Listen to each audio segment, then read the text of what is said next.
First up, Avengers Endgame is one of the biggest movies of all time.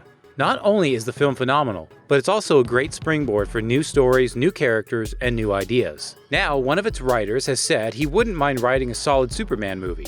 From CinemaBlend, Endgame co-writer Stephen McFeely said that because Captain America worked so well, he thinks Superman could also resonate with modern audiences.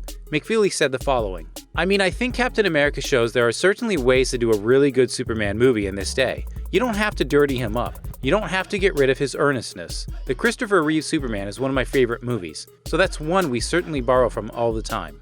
Next up, Netflix has decided to give the devil his due and has expanded the final Season 5 episode order for Lucifer, adding 6 more hours to bring the season total to 16 episodes. From Deadline, the addition was announced on the official Netflix US Twitter account on Friday. The move to add additional episodes may have come from impassioned fan support, the same base that got the former Fox show moved to Netflix. Next up, It Chapter 2 floats into theaters on September 6th. One of the main reasons why both It films have been able to create such positive hype is how pleased Stephen King is with the adaptation of his source material. From JoeBlow.com, the author has just made another major positive post regarding Chapter 2's final battle between the Losers Club and Pennywise. It reads as follows: It Chapter 2, the final confrontation, is epic. The runtime for the sequel is said to be around 165 minutes.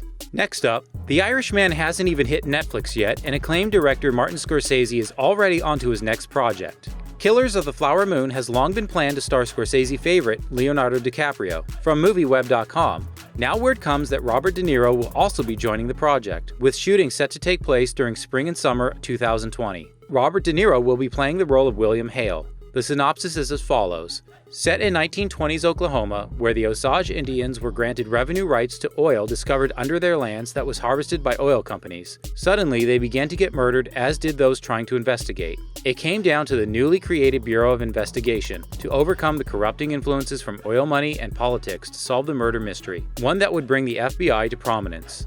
Killers of the Flower Moon is expected to get a fall or winter release in 2020. And finally, Russi Taylor, the voice actress behind the famed Disney character Minnie Mouse, died Friday in Glendale, California, the Walt Disney Company confirmed. She was 75.